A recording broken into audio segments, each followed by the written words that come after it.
انتخابي څو شعر دي چې خدای پاکه بې حسابه دولت راکې چې دا څه بینکونه دي دا ټول زما کې او لس لس وینځې غلامان مې په نصیب کې څلور ښځې راته ښکلې په نکاح کې او مختلفې شپږ اته کارخانې غواړم څه د وړو څه د چینو څه د ډالډا کې او 50,000 جریبه ځمکه مې په کار ده تا ته ګرانه نه ده سر مې مدعا کې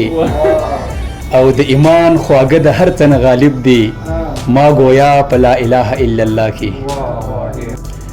اقبال جان صاحب وایي چې کوکۍ دواړه د خوږې دي لکه ګوړه زما شوله نمونه ورپسې زیړه او ما چې ولیدې ستا سپینې پنډۍ یاره خدایږه راغله مې په سترګو ورته خړه او ما په مینه درته غېږ کلاو نیولی ته ماشوم په شان راځه په بړه بړه چوټي وغواړه چې سوات ته چېرته لاړ شو لوی کوتکې په ځان مه یریږه مړه او اقبال جانه د دیدن نصیب دې نشتی لار کې کېنه تش مچان د ځان نه شړه.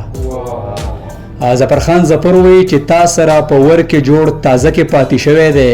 زړه مې ستا د کور په دروازه کې پاتې شوی دی پرون مې یوه ښکلې جینۍ ولیده چې تله پکې زړه رانه صدره په مزده کې پاتې شوی دی او اوس به د پلار زما رښتې نه څنګه انکار وکړي ما سره یو ځای په سیروزه کې پاتې شوی دی. زما یو څو شعرونه دي چې هغه د سلو کسو ښکارو وس بلاک کړی مې دی یو بې غیرته زما یارو وس بلاک کړی مې دی او د خان بچي سره یاري مې د مطلب کوله یو آیفون زما په کارو وس بلاک کړی مې دی او ریبار نمبر راکو ویل واخله ستا د یار نمبر دی هغه د هغه جینۍ پلارو وس بلاک کړی مې دی او راته په میسیج کې ویل قرض به راوړې او که نه زمونږ د کلي دوکاندارو وس بلاک کړی مې دی او د شپې په 3 بجې ما ته میسیجونه کول یو بریالی او ښه وزګارو وس بلاک کړی مې دی. اقبال جان صاحب وایي چې ډک مې وی دکان د پتاسو په دې ښکلو مې خوړلی بې پیسو په بینچونو راته ډلې ډلې ناست وی خولې سرې وې د کوستان په دینداسو